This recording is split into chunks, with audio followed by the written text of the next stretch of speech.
Vamos a enlazarnos con el doctor Valdés, Guillermo Valdés, que entiende mucho de estas cosas. Mi querido doctor, ¿cómo estás?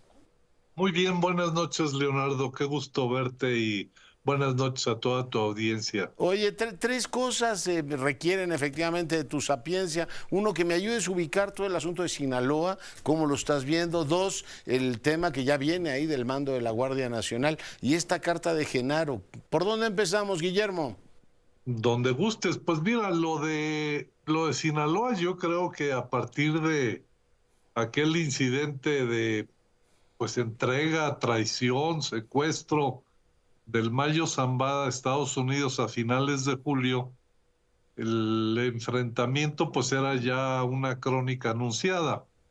Pues se está replicando la ruptura del cártel de Sinaloa, que pues ha sido la organización dominante del narcotráfico varias décadas, que ahora lo comparte con Jalisco Nueva Generación, pero la ruptura que sufrió ese cártel en 2008 a raíz del encarcelamiento del Mochomo Beltrán Leiva, que generó la ruptura de los hermanos Beltrán Leiva y el Chapo Guzmán, generó un conflicto terriblemente violento en Sinaloa y en varios estados más, en Sonora, en fin, los Beltrán Leiva se aliaron a los Zetas, la violencia se corrió a Guerrero, a Michoacán, en fin, entonces fue una guerra por el control entre estas dos organizaciones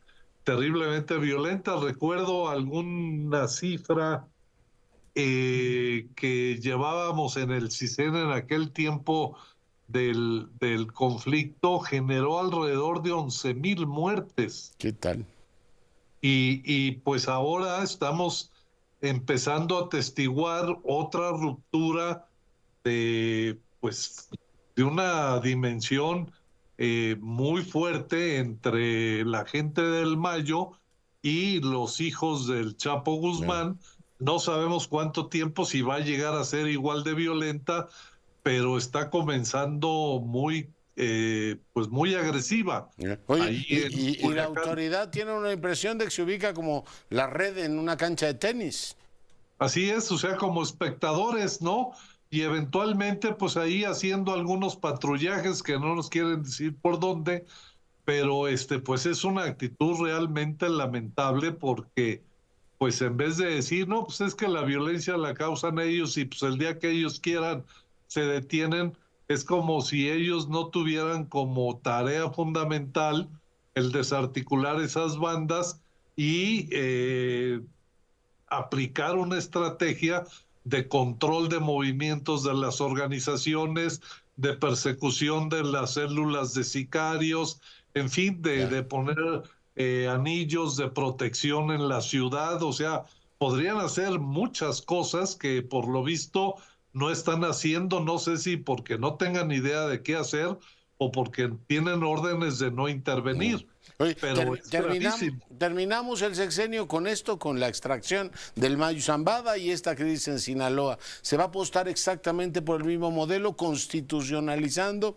El jueves empieza la discusión, el mando de la Guardia Nacional. ¿Cómo ves las cosas, Guillermo?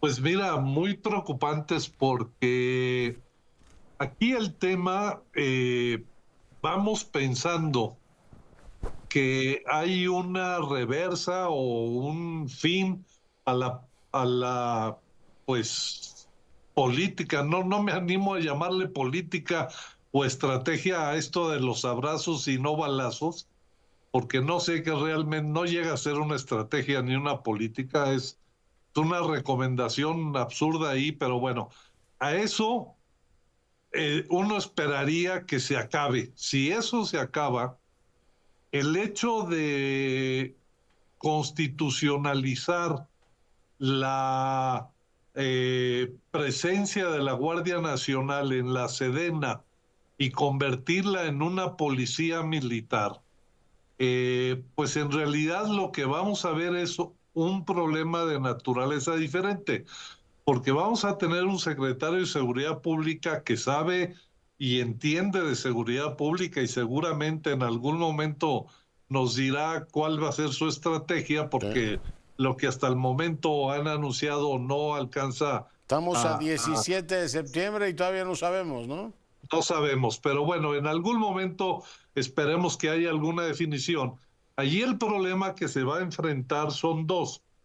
Por un lado, realmente, ojalá y él sepa de qué tamaño es la Guardia Nacional. La información oficial que han difundido los últimos meses dicen que la Guardia Nacional tiene 133,000 elementos, pero no sabemos realmente de esos elementos cuántos son guardias nacionales que fueron contratados como guardias, que han recibido algún tipo, aunque sea así un barniz ligero de formación policial, y cuántos son soldados que en la mañana les ponen el uniforme de la Guardia Nacional. O sea, porque la Guardia Nacional en los informes de Hacienda se habla de 33,000 o 37,000 plazas. Que eran las Y si de hay la Policía Federal. 133,000 guardias, pues es que hay 100,000 soldados, Sí. pero no sabemos. Y entonces el primer problema es que se está institucionalizando una guardia que no es una policía, o sea, son fundamentalmente soldados, Ya. una parte pequeña que ha recibido algún tipo de formación policial y que no tienen la preparación para enfrentar el problema de seguridad. No, Ese están es más para despliegue, detienen pocos. Veía el otro día el número de armas que han decomisado, es muy poco. Oye, me va a sonar la campana, ¿me aguantas que pasemos el corte y me cuentas lo de la carta de Genaro? Bueno, y seguimos la conversación con el doctor Guillermo Valdés. Doctor, te preguntaba hace un momento tu opinión sobre la carta que ha hecho pública, una carta atribuida a Genaro García Luna. Pues mira, viene a dar su versión y yo creo que hay cosas que son pues ciertas, todo lo que él alega sobre el que en su juicio no hubo ninguna evidencia sólida, dura, que confirmara las acusaciones. Eso lo hemos discutido en algunas otras ocasiones. Lo que es novedoso es, bueno, por un lado, la información que da sobre las condiciones en que ha estado preso, que pues son lamentables y lo que hacen pensar es que pues hay ahí algún tipo de escarnio político en contra de él. Pero lo que va a levantar mucho revuelo son estas acusaciones sobre los supuestos materiales que están públicos en donde se fundaría una relación entre el presidente y algunos narcotraficantes. Entonces esto va a levantar mucha ámpula. Habrá que investigar y ver dónde están esos materiales, esas llamadas, esos audios, en fin, porque pues esto viene a poner un tema que está muy caliente, yo creo, en el tema de las relaciones entre México y Estados Unidos, que es la voluntad de algunas partes o de algunas agencias en Estados Unidos, decir, si queremos resolver el problema del fentanilo, que es pues la causa de una epidemia de muertes terrible en Estados Unidos, tenemos que combatir la corrupción de políticos, de funcionarios, de policías, de militares, etcétera, que están protegiendo y que son cómplices de las organizaciones del narcotráfico. Y yo creo que en Estados Unidos no van a quitar el dedo del renglón. No, pues ahí está.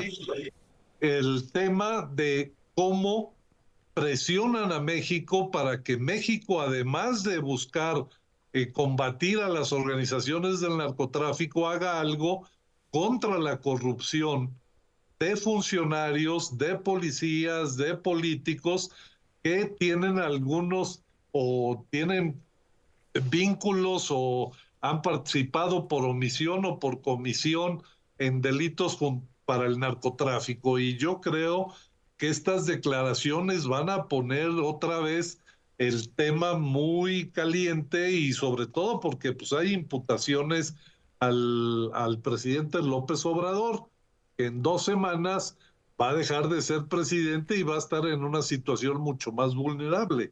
Ya. Entonces, yo creo que esto va a alimentar un debate y una polémica y puede Muy tener fuertes, ¿eh? impacto en los términos en que se establezca la relación en materia de seguridad entre los dos gobiernos que van a entrar, el de México de Claudia Sheinbaum el 1 de octubre y el próximo en Estados Unidos el 21 de enero. Entonces, pues yo ¿Qué va creo a que ser, va a haber, Harris o Trump, nada más por echarnos un voladito? así es, pues esperemos que Harris, Doctor, pareciera que hay me parece que Harris. oportunidad para la señora, ojalá. Te mando un abrazo, mi querido doctor, y te agradezco Igualmente, mucho. Leonardo. El Buenas doctor noches. Valdés, para fortuna nuestra.